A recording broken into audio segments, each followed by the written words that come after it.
'Twas the night before Christmas, when all through the house not a creature was stirring, not even a mouse. The stockings were hung by the chimney with care, in the hopes that St. Nicholas soon would be there. The children were nestled all snug in their beds, while visions of sugar plums danced in their heads.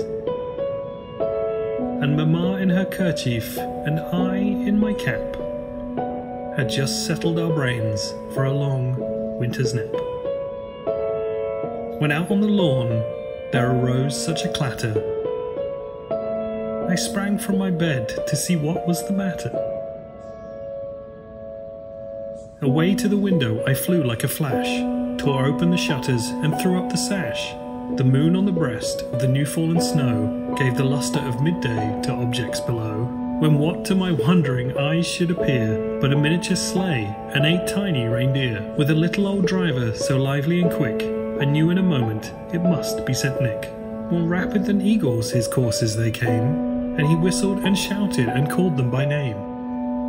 Now Dasher, now Dancer, now Prancer and Vixen, on Comet, on Cupid, on Donner and Blitzen, to the top of the porch, to the top of the wall.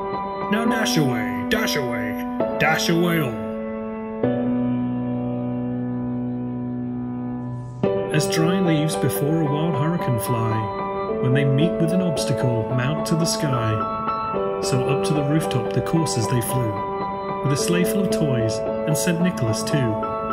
And then in a twinkling, I heard on the roof the prancing and pawing of each little hoof. As I drew in my head and was turning around, down the chimney St. Nicholas came with a bound.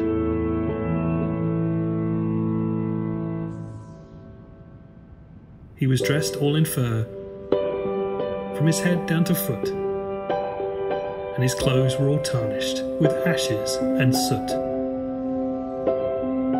A bundle of toys was flung on his back, and he looked like a peddler there, opening his pack. His eyes, how they twinkled, his dimples, how merry. His cheeks were like roses, his nose like a cherry. His droll little mouth was drawn up like a bow, and the beard on his chin was as white as the snow. The stump of a pipe held tight in his teeth, and the smoke, it encircled his head like a wreath. He had a broad face and a round little belly that shook when he laughed like a bowl full of jelly. He was chubby and plump, a right jolly old elf, and I laughed when I saw him in spite of myself. A wink of his eye and a twist of his head soon gave me to know I had nothing to dread. He spoke not a word, but went straight to his work, and filled all the stockings, then turned with a jerk, and laying his finger aside of his nose, and giving a nod, up the chimney he rose.